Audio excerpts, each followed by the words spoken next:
그런 여러 가지 채용이 보장되는 대학원들을 선택을 하셔서요, 내가 대학원을 취업 대신에 피해서 가는 게 아니라 아예 또 다른 취업에 좀 더 좋은 그런 계약학과로서 가고자 하는 부분들도 있다.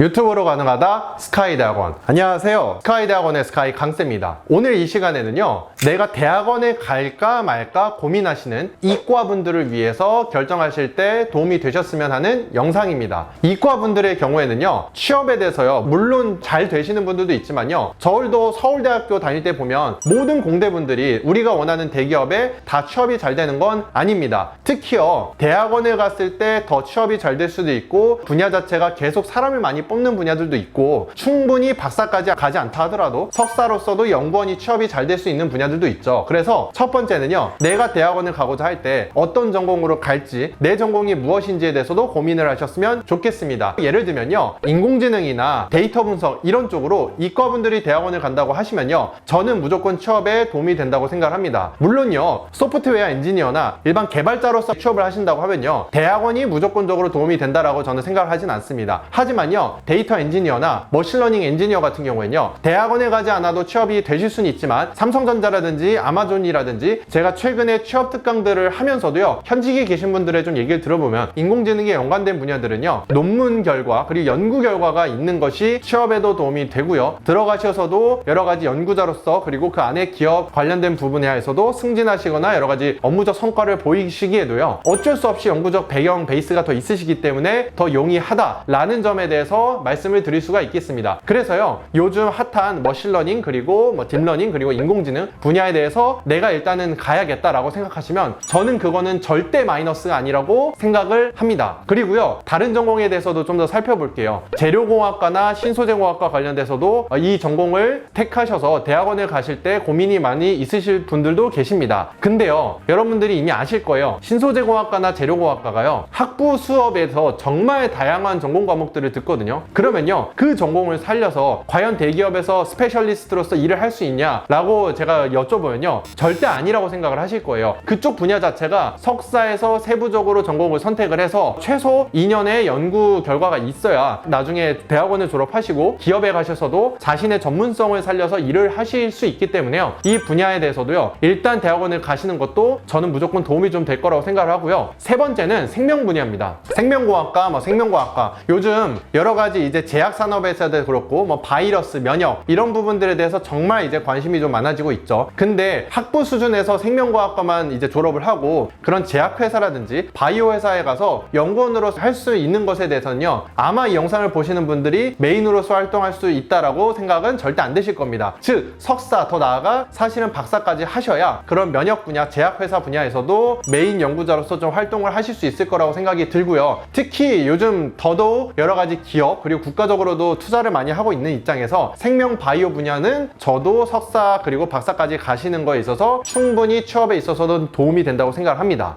그리고 두 번째는요, 대학원을 취업 대신에 내가 가고자 할 때 또 아예 들어가면서 그냥 대기업 입사가 보장되는 게 있죠. 제가 다른 영상에서도 누누이 말씀드렸지만 계약학과도 있고요, 아예 채용이 연계된 대학원 과정들도 있습니다. 삼성도 있고요, 현대자동차도 있고 다양한 기업들이 있기 때문에요, 내가 대학원을 선택을 할 때 반도체 쪽도 마찬가지고요, 자동차 쪽도 마찬가지고요, 정보보안 이런 쪽도 마찬가지고, 그런 여러 가지 채용이 보장되는 대학원들을 선택을 하셔서요, 내가 대학원을 취업 대신에 피해서 가는 게 아니라 아예 또 다른 취업에 좀 더 좋은 그런 계약학과로서 가고자 하는 부분들도 있다. 하지만요, 이 계약학과의 경우에는요, 학점적인 부분뿐만 아니라 인적성뿐만 아니라 자기소개서 면접도 대학원 과정에 추가적으로 있기 때문에요, 기업에서 준비하시던 과정까지 연계해서 더 잘 준비하실 수 있으실 거라고 생각이 듭니다. 그리고 세 번째는요, 이과 같은 경우에는 아무래도 석사를 가시면 박사를 갈지 말지까지 그것까지 내가 고민을 해야 되나? 라고 더 생각이 드실 수 있어요. 물론요, 이과 박사는 정말 아무나 따는 게 아니잖아요. 박사를 괜히 박사님으로 부르는 게 아니거든요. 그래서요, 내가 대학원에 지원을 하실 때 아무래도 타대생이 이런 명문대 대학원에 진학을 할 때 석박으로 문의를 하시는 것이 더 유리할 수 있는 거는 여러분들이 이미 아실 테지만요, 함부로 석박으로 바로 지원을 하는 거는요, 대학원 자체를 생각하지 않았던 분 입장에서는 망설여지고 되게 부담스러운 건 사실이에요. 그래서요, 대학원에 대해서 취업 대신에 가고자 하실 때 석박까지 내가 지원하고자 하신다고 하면 내가 연구자로서 잘 할 수 있는지에 대해서도 생각을 하셨으면 좋겠고요. 석사랑 석박통합과정은 나중에 박사까지 가시는 데 있어서 깊이가 다르기 때문에요. 이런 전반적인 부분들에 대해서 대학원에 갈지 말지 의사결정이 필요하시면 저한테 따로 연락을 주시면 제가 그런 부분들을 산업별로, 회사별로, 직군별로 다 연계해서 알려드리기 때문에요. 저에게 연락을 주셨으면 좋겠습니다. 그리고 제가 마지막으로 한 가지 더 팁을 드리자면요. 최근에 보면요, 대학원을 석사만 하고 대기업에 들어가서 연구원으로서 생활을 하시다가 다시 그 대기업에서 컨펌을 받고 지원을 받아서 박사를 서울대로 오시는 분들도 있습니다. 물론 이거는요, 회사 생활도 잘 해야 되고 이 회사에서 밀고자 하는 연구 그런 프로젝트가 서울대학교나 카이스트나 포항공대나 그런 박사로서 키울 수 있느냐, 이 상관관계도 잘 맞아야 되는데요. 이때 제가 보면요, 어떻게 보면은 내가 석사만 하고 대기업을 취업하는 게 내가 박사로서 가지 못한 아쉬움을 끝내는 거 아니야 라고 들어가실 수 있지만요, 그게 아니라 석사하시고 대기업에 가셔서도 이렇게 박사로서 다시 학교로 돌아오시고 다시 그 지원을 모든 서포트를 받고 회사로서 돌아가실 수 있다는 점에 대해서도 그런 정보를 여러분들께 말씀드리고자 합니다. 네, 오늘 이 시간에는요, 이과분들이 대학원을 갈까 말까에 대해서 고민을 하실 때 도움이 되셨으면 하는 정보에 대해서 말씀을 드렸고요. 다음 시간에 또 찾아뵙도록 하겠습니다.